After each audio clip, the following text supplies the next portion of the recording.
Salut à tous, Sandy Wheeler, nouvelle vidéo aujourd'hui. Aujourd'hui, on va parler de votre premier triathlon. Félicitations, vous venez de vous inscrire. On va commencer une première partie de la vidéo. Je vais vous parler de tous les équipements qui sont obligatoires, indispensables et optionnels pour commencer votre premier triathlon. Et puis ensuite, dans une deuxième partie, je vais vous donner plein de petits conseils d'expérience que j'ai ou voilà, les petits trucs qu'il faut faire avant, pendant et après votre course pour être en forme, pour être bien et surtout pour être sûr d'apprécier votre triathlon à sa juste valeur. C'est parti pour la vidéo. Voilà, on va commencer par les équipements qui sont obligatoires. Alors, il faut le savoir, dans le triathlon, il y a quelques règles. Et la première règle, c'est que vous n'avez pas le droit d'être nu dans un triathlon. Sauf sur Ironman, où là, par contre, il y a des tentes.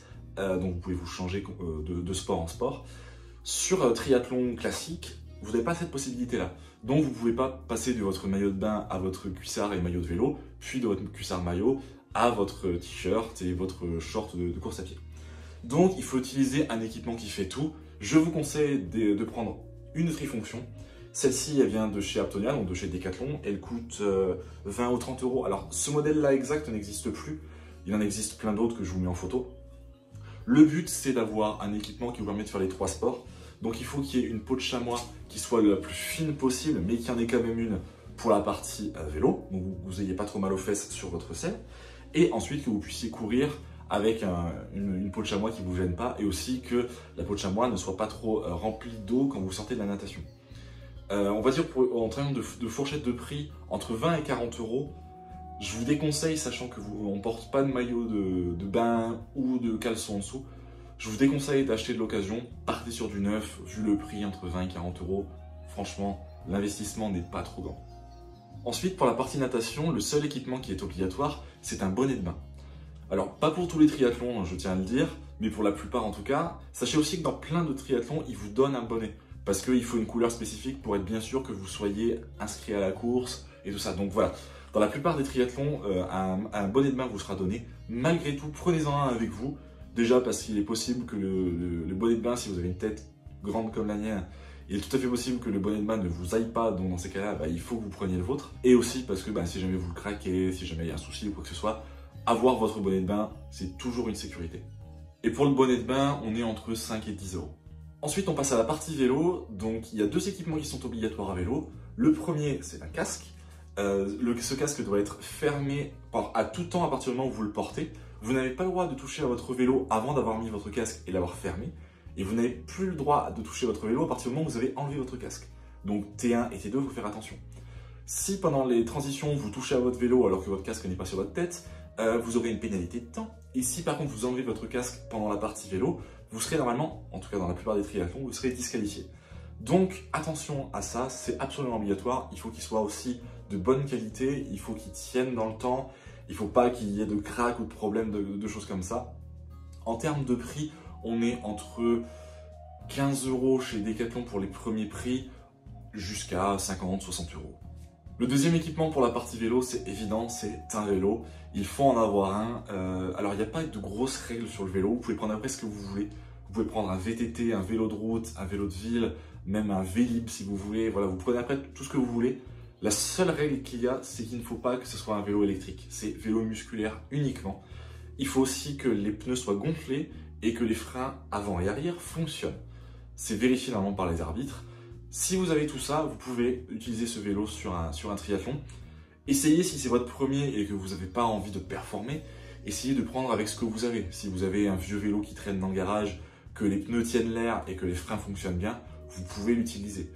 Si par contre, vous n'avez pas ça, allez dans un magasin qui vend des vélos pas très chers, mais de bonne qualité, avec des freins qui marchent et aussi des vitesses qui fonctionnent. Je vais vous donner toujours la même idée, hein. Allez chez Decat, vous avez des vélos aux alentours de 200, 250 euros, 300 euros qui sont vraiment tip top. Pour terminer, on passe à la partie course à pied dans les équipements qui sont obligatoires. Le seul équipement qui vous sera obligatoire, c'est la paire de chaussures. Cet équipement, il faut absolument l'avoir. Hein. Vous pouvez courir pieds nus, hein, mais franchement, vous n'allez pas faire long feu. Et même si vous aimez courir pieds nus, ne le faites pas sur course. Donc une paire de chaussures, ça commence à 15-20 euros chez Decathlon avec la Kalenji que je vous ai déjà présenté en vidéo. Je vous mets un petit, de ce côté-là je crois, je vous mets un petit i pour que vous puissiez aller voir cette vidéo.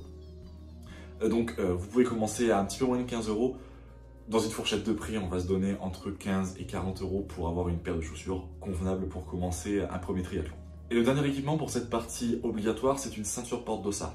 Il faut savoir que le dossard, pendant la partie natation, normalement, vous ne le portez pas. Vous le portez pour la partie vélo à l'arrière et pendant la partie course à pied à l'avant. C'est pour ça que je déconseille les épingles. La plupart des courses interdisent les épingles de toute façon pour les triathlons parce que vous ne pouvez pas changer de place. Donc, une ceinture porte-dossard, ça coûte chez Decathlon 6-7 €. Et très franchement, ils sont de très bonne qualité. Vous pouvez mettre vos gels sur les côtés, mais surtout, vous avez votre ceinture porte-dossard.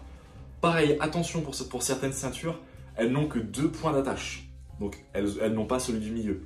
Sur les triathlons français, une ceinture porte-dossard 3 points est obligatoire pour 99% des triathlons. Donc, si vous achetez en seconde main, faites attention à ça. Vérifiez qu'il y ait bien 3 points d'attache pour mettre votre dossard. Le prix d'une ceinture porte-dossard entre 5 et 10 €. Voilà, on vient de passer le b.a-ba. Qu'est-ce qu'il vous faut pour commencer un triathlon? Vous êtes obligé d'avoir ces équipements-là. Vous voyez, en termes de prix, on n'est pas sur quelque chose d'élevé. Mais on va commencer à rajouter des choses qui sont vraiment très utiles. Moi, honnêtement, à part soit si vous faites des choix ou alors que vous voulez vraiment dépenser le moins d'argent possible, je vous conseille vraiment d'investir un peu plus et vraiment d'avoir ces équipements indispensables. Le premier équipement indispensable pour le triathlon, côté natation, les lunettes de natation. Faut savoir que c'est pas quelque chose d'obligatoire, hein. Il n'y a aucune règle qui vous dit que vous êtes obligé d'en mettre. Si vous faites que de la brasse, vous n'êtes même pas forcément trop obligé d'en porter. Je vous conseille quand même d'en mettre juste pour être sûr de bien voir les yeux au sec.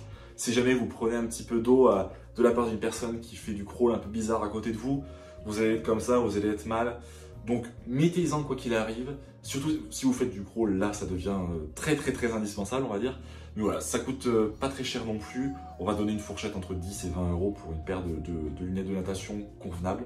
Et surtout, c'est vraiment utile d'en avoir. Et si vous avez des lunettes de natation, mais que vous avez des problèmes de buée, vous avez des petits équipements comme ça qui existent, qui vous permettent de remettre de l'anti-buée dans vos lunettes. Plutôt que d'investir dans une paire de lunettes toute neuve pour votre premier triathlon, pensez plutôt à ça, ça coûte entre 3 et 5 €.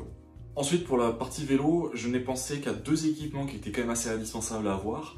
Le premier, vous l'avez juste ici, c'est une paire de lunettes. Il existe des paires de lunettes pas chères du tout. Et franchement, si vous prenez un peu de vitesse à vélo, que vous êtes au-dessus des même 15 ou 20, vous allez tout de suite avoir les yeux qui pleurent parce que le vent dans les yeux, c'est pas agréable. Une paire de lunettes, ça coûte pas très cher. Vous pouvez même en trouver, vous pouvez prendre vos Ray-Ban que vous avez chez vous ou n'importe quelle paire de lunettes, ça fera tout à fait l'affaire. Une paire de lunettes de vélo, évidemment, c'est classe, c'est joli, mais une paire de lunettes comme ça coûte plus de 200 €. Très franchement, je sais pas si c'est ultra utile, mais par contre, une paire de lunettes toute simple, ça vous ira très bien. Comptez pour une fourchette de prix entre 10 et 40 €. Un équipement qui va faire rire et surtout qui va diviser chez les triathlètes, une paire de chaussettes. Sachez qu'une paire de chaussettes, vous n'êtes pas obligé d'en mettre. Il n'y a aucune règle qui vous dit que vous êtes obligé d'en mettre. Et même moi, sur certains triathlons, j'en mets pas. Parce que les triathlons sont très courts et mettre une paire de chaussettes après la natation, ça peut vous faire perdre un petit peu de temps parce qu'avec les pieds mouillés, c'est dur à enfiler. Donc, vous n'êtes pas obligé d'en mettre. Malgré tout, si c'est votre premier et que vous faites ça pour le plaisir, mettez quand même une paire de chaussettes. Une paire de chaussettes de sport qui vous permet de faire le vélo et la course à pied tranquille. En termes de prix, toujours entre 5 et 10 €, pas besoin de mettre plus cher. Mais franchement, vous êtes vraiment bien avec une paire de chaussettes. N'utilisez pas une paire de chaussettes en coton ou un truc que vous avez chez vous qui n'est pas de qualité sportive, parce que franchement, ça va pas être agréable et vous aurez quand même des ampoules comme si vous n'en portiez pas. Et le dernier équipement qui pour moi est indispensable pour la partie vélo et course à pied, il est juste là, c'est un bidon. Mettez-le sur votre vélo, vous mettez soit de l'eau, soit la boisson ISO. S'il fait très chaud, prenez de l'eau. Et comme ça, vous faites votre partie vélo, vous pouvez boire un petit coup. Et si vous sentez que vous avez encore soif, vous le prenez avec vous pendant votre partie course à pied. Sachez malgré tout qu'il y a quand même pas mal de triathlons où il y a de l'eau sur le parcours. Mais bon, un petit bidon, vous le prenez avec vous, vous courez avec tranquillement et vous êtes sûr de pouvoir vous ravitailler facilement. Pour un bidon, comptez entre 3 et 5 €. On passe maintenant à la partie optionnelle. Donc c'est tous les équipements qui rendront votre triathlon plus facile ou alors avec plus de données. Mais encore une fois, rien n'est obligatoire. On commence la partie natation avec une combinaison de natation. Si vous faites un XS, beaucoup de gens vont vous dire « mais ça sert à rien, ça fait perdre trop de temps, c'est nul ». Si vous ne vous sentez pas à l'aise dans l'eau et que vous avez besoin de la petite aide supplémentaire, prenez-vous une combinaison de natation. Ça coûte un certain prix, certes, mais par contre, c'est vraiment une aide. Ça vous aide à beaucoup plus facilement flotter et ça vous permet d'aller un petit peu plus vite. Si vous n'êtes pas bon en natation, mettez-en une. En termes de prix, ça coûte assez cher, hein. Vous aurez du mal à trouver une trifonction en dessous de 100 euros. C'est plutôt dans la fourchette de prix entre 100 et 200. J'en ai trouvé une à 150 qui était très bien il n'y a pas très longtemps. La mienne, celle que j'utilise quotidiennement, entre guillemets, coûte moins de 100 euros, mais elle ne se fait plus. C'était la combinaison très connue de chez Aptonia qui était à 99. Vous pouvez trouver de l'occasion à moins de 100 euros. Franchement, si vous vous sentez à l'aise avec ça, allez-y. Si vous en avez une en occasion que vous venez d'acheter, lavez-la bien. Parce que y a une tendance qu'ont beaucoup de triathlètes, c'est de pisser dans leur maison de natation. Donc si vous en avez une d'occasion, lavez-la bien, surtout à l'endroit où vous vous doutez. Ça vous permettra d'être sûr qu'elle est propre, parce que très franchement, certains triathlètes font pas très gaffe. Normalement, vous êtes censé la laver après chaque utilisation. Pareil, il y a beaucoup de gens qui ne le font pas, qui la reposent et puis qui attendent le prochain triathlon. Donc voilà, c'est à vos risques et périls si vous prenez de l'occasion. Je vous conseille plutôt du neuf, entre 100 et 200 euros pour une fourchette de prix. Ensuite, pour tout le triathlon, une montre connectée. Il en existe plein. Je vous conseille, si vous ne voulez pas dépenser trop d'argent, d'aller chez Decat, de prendre la Keeprun by Coros 500, qui est une très bonne montre de triathlon que j'ai offert à ma conjointe il n'y a pas très longtemps. Elle coûte 139 euros et elle est franchement top. Je rappelle une nouvelle fois que c'est bien évidemment non sponsorisé. C'est juste que c'est un bon équipement pour pas cher. Si vous voulez compter une fourchette de prix, comptez entre 100 et 150-200 euros pour une bonne montre. En dessous, ce sera de la merde, les GPS ne fonctionneront pas. Au-dessus, vous allez avoir peut-être des données qui ne sont pas forcément très utiles. Si par contre vous savez que vous aimez le triathlon et que vous allez adorer et que vous allez continuer à en faire, vous pouvez mettre plus d'argent. Encore une fois, moi j'ai une montre qui vaut 400 euros, hein, j'ai une Apple Watch. Mais allez jusqu'à ce prix-là si vous aimez pas forcément trop le triathlon. Pas forcément très utile. Il existe des très bonnes montres aussi chez Garmin pour moins de 200 euros. Donc voilà, entre 100 et 200, vous avez du très bon matériel. Ensuite, quand vous arrivez donc à T1, vous allez passer sur la partie vélo, il peut être utile d'avoir une serviette. Si possible, en microfibre, mais même n'importe quelle serviette fera l'affaire. Je vous donne pas de fourchette de prix parce que des serviettes, on en a partout chez nous. C'est utile d'en avoir une si vous voulez vous sécher un petit peu les pieds ou que le triathlon est assez froid et que du coup vous allez partir à vélo à fond. Séchez-vous le corps un petit peu, donc une serviette ça peut être utile. De toute façon, voilà, vous pouvez toujours l'installer dans votre transition. Si vous ne l'utilisez pas, bah, vous la laissez là, c'est pas grave. Ensuite, dans la partie optionnelle qui peut devenir indispensable si jamais il fait froid, des gants ou des mitaines pour la partie vélo. Vous n'êtes pas obligé d'en mettre, moi j'en mets pas toujours. Faut savoir que si vous chutez, ça fait mal aux mains si vous n'avez pas de mitaine ou de gants. Alors que si vous en avez, ça va un petit peu éponger, on va dire, la chute. Ça coûte pas très cher, une nouvelle fois, entre 10 et 30 euros, vous avez des très bons gants. Pareil pour des mitaines, à peu près à la même gamme de prix. Si vous en utilisez, en tout cas, utilisez des gants ou des mitaines qui sont faits pour le vélo, avec des coussins aux beaux endroits. Si vous utilisez des mitaines ou des trucs en laine, ça va plus vous irriter les mains qu'autre chose. Donc si vous n'en avez pas, n'en prenez pas. Donc n'essayez pas d'avoir quelque chose qui fait un peu le job. Si vous en avez, vous utilisez. Si vous n'en avez pas, n'en mettez pas. Ensuite, dans la partie vélo, deux équipements sont optionnels. Le premier, c'est un compteur. Je ne mets pas ça comme indispensable parce qu'un compteur, ça coûte très cher. Vous en avez à moins de 100 euros toujours, hein. Il y en a plein, hein, mais si vous voulez un bon compteur, qu'on sait plutôt sur la fourchette, encore une fois, 100-200, où là vous avez vraiment des équipements en termes de compteurs qui sont très très bons, qui vont vous donner les bonnes infos au bon moment.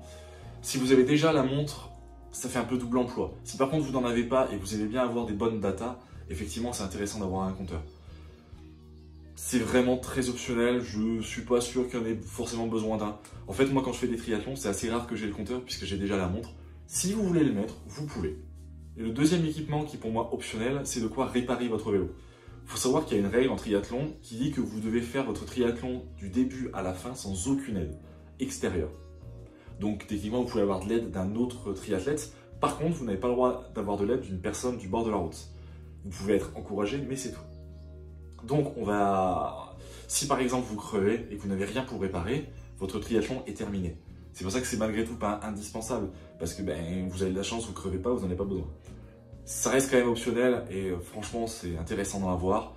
Prenez-vous une pochette en dessous de la selle avec une chambre à air, de quoi regonfler, donc soit une pompe, soit des cartouches de CO2. Je vous conseille plutôt la pompe parce que si vous crevez plusieurs fois, vous pouvez toujours réparer.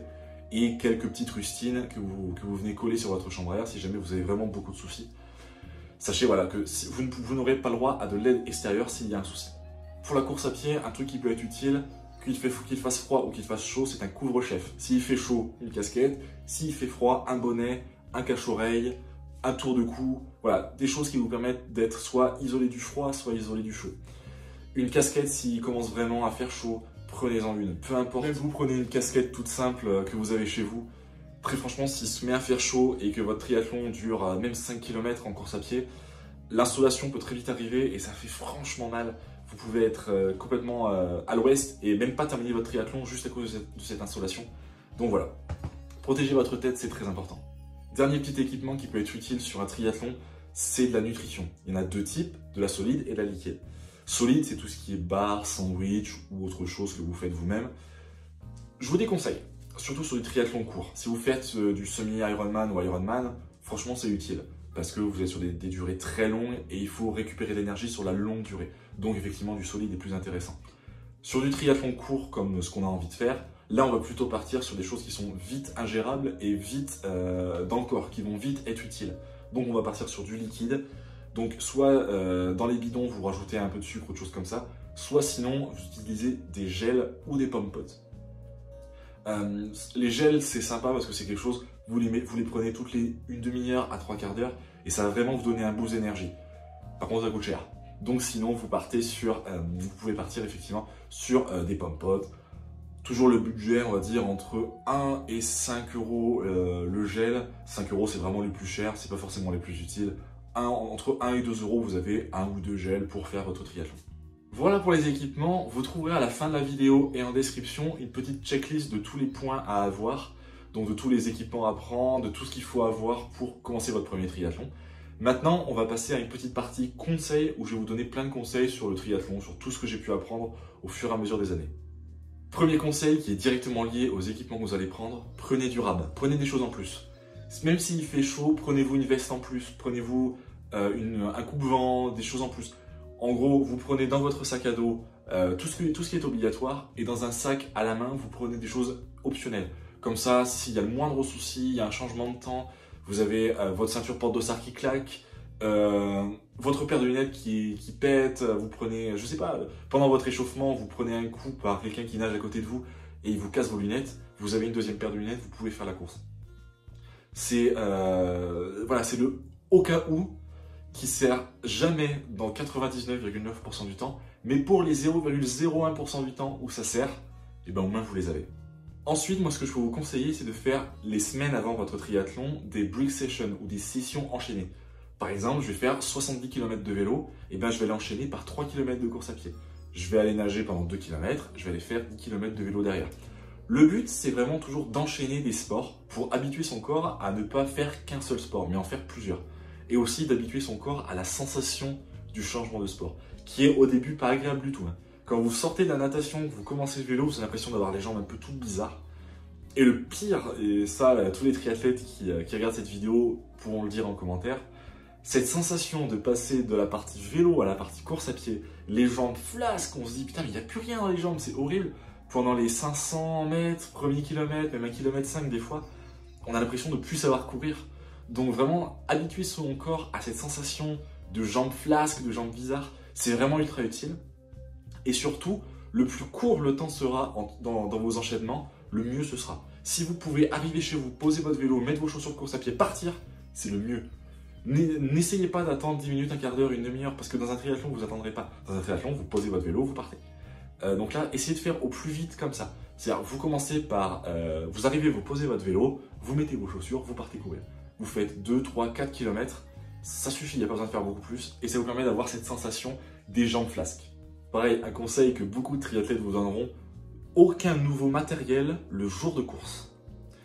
Vous venez d'acheter un casque flambant neuf la veille de votre triathlon, vous ne l'utilisez pas. Vous venez d'acheter une nouvelle paire de chaussures le jour de votre course, vous ne les utilisez pas. Pas de nouvel équipement le jour de course.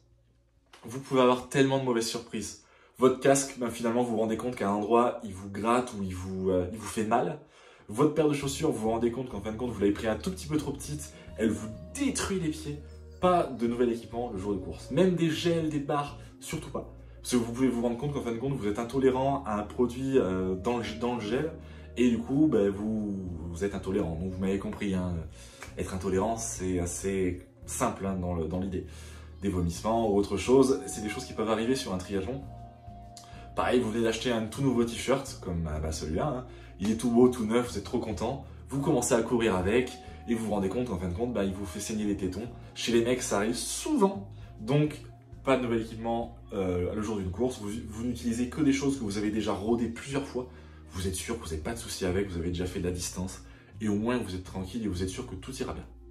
Ensuite, vous arrivez sur le lieu de la course, vous êtes enfin là, vous y êtes. Truc tout simple, mais prenez le temps. Prenez le temps d'apprécier le moment. Vous vous rendez compte que vous allez faire votre premier triathlon.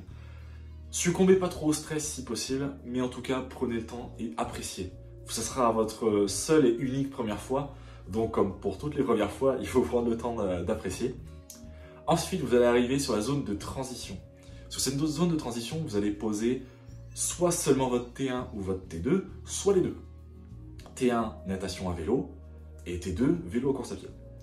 Donc, si vous posez les deux, prenez le temps de bien tout installer. Vous avez toute une checklist que vous avez à la fin de la vidéo, des choses qu'il faut installer à la T1, à la transition.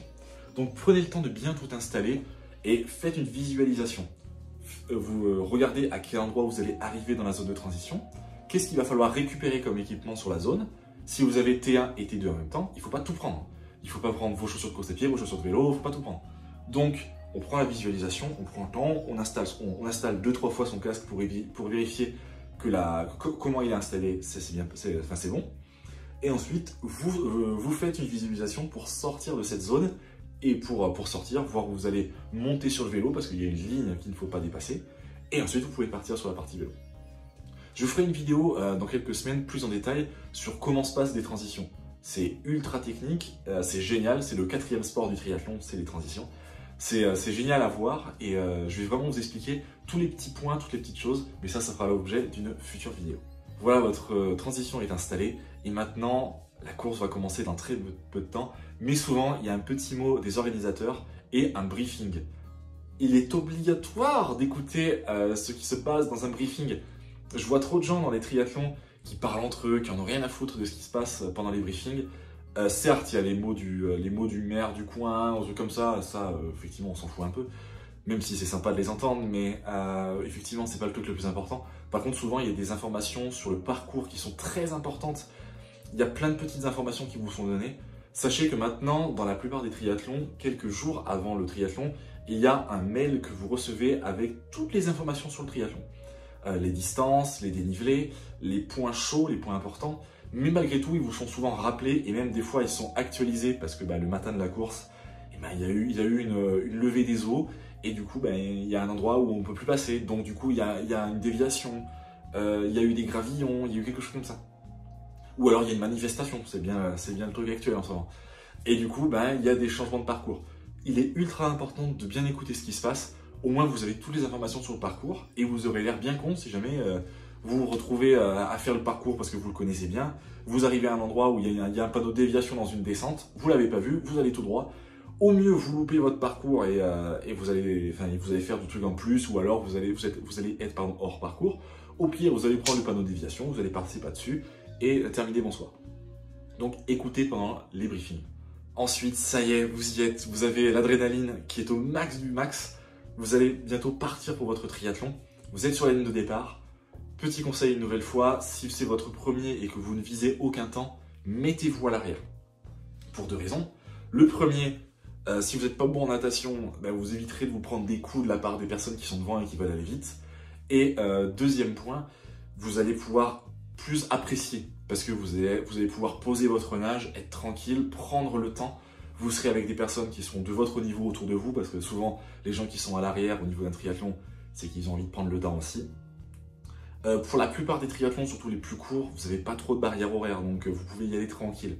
Pour certains triathlons, surtout les plus gros ou après même les Ironman, vous avez des caps. C'est-à-dire que si à la sortie de la natation, vous êtes en X temps, vous dégagez, vous ne terminez pas le triathlon. Parce qu'ils ne peuvent pas garantir que les routes soient bloquées pendant trop longtemps. Et aussi, un deuxième point qui est plus psychologique, c'est que si vous êtes à l'arrière, vous allez dépasser des gens pendant la partie natation, la partie vélo et la partie course à pied. Si vous êtes à l'avant, vous allez vous faire dépasser pendant toute la course. Et je peux vous assurer que ça m'est arrivé dans des triathlons ou des duathlons où en fait c'était comme ça, j'étais obligé de partir devant. Et quand on recule et qu'on passe toute sa journée à reculer, franchement, à la fin, on est vraiment claqué. Alors que si on avait fait l'inverse, qu'on était parti au fond et qu'on avait fait que remonter, psychologiquement, tu te dis putain, j'ai fait une belle course, j'ai remonté plein de gens, c'est trop cool. C'est juste une question de placement. Donc partez plutôt à l'arrière, comme ça vous êtes tranquille, vous pouvez remonter. Ensuite, ça y est, vous êtes dans votre triathlon, tout se passe bien, vous avez fait vos transitions, vous êtes dans votre partie course à pied, vous terminez votre triathlon et vous passez la ligne. Profitez de ce moment. C'est votre premier triathlon, vous venez de le terminer. Profitez de ce moment. Checkez les personnes qui sont autour de vous, discutez un petit peu de la course, c'est important aussi de discuter un petit peu entre vous, de savoir comment ça s'est passé, les petits trucs, t'as vu à cet endroit-là, il y a eu ça, machin. Voilà, le but c'est d'essayer de partager un petit peu, le triathlon c'est aussi du partage, hein. On est tous des amateurs quasiment dans les petits triathlons, donc le but c'est aussi d'être ensemble. Et puis aussi de se ravitailler un petit peu à la fin de chaque triathlon, il y a toujours un petit ravitaillement. Profitez de ce moment pour vous ravitailler, pour récupérer. Évitez de trop manger, par contre c'est intéressant. Évitez de trop manger, surtout les trucs dont vous n'avez pas l'habitude. Si vous commencez à taper dans du pain d'épices, du chocolat, du coca, du machin, souvent à la fin d'un triathlon on peut être un peu affamé. Faites gaffe, partez sur des trucs que vous avez l'habitude et surtout ne mangez pas trop. Parce que le sucre va vite remonter et ça peut aussi emporter à des vomissements, des choses comme ça. Donc faites attention à ça. Et puis ensuite, le dernier point, vous récupérez tout votre matériel à la transition, bien évidemment. Vous récupérez tout votre matos, faites-le rapidement parce que souvent, ils essayent de vider assez rapidement pour ensuite pouvoir libérer l'endroit où il y a les transitions. Et puis, vous avez terminé. Vous pouvez récupérer toutes vos affaires, rentrer chez vous et passer à la partie qui est importante aussi, la partie récupération. Des petits massages, pistolets massants, vous pouvez voir ma vidéo sur le pistolet massant pas cher au cas où. Et voilà, et vous avez terminé votre premier triathlon et vous pouvez être fier de vous, bravo, vous l'avez fait. Et moi aussi je l'ai fait puisque cette vidéo est maintenant terminée, j'espère qu'elle vous aura plu. Une nouvelle fois, vous retrouvez à la fin de la vidéo et en description une petite checklist avec toutes les informations sur votre premier triathlon. Moi je vous fais des très gros bisous, puis on se retrouve très bientôt pour une nouvelle vidéo. C'était Andy Wheeler, salut à tous, à la prochaine, ciao!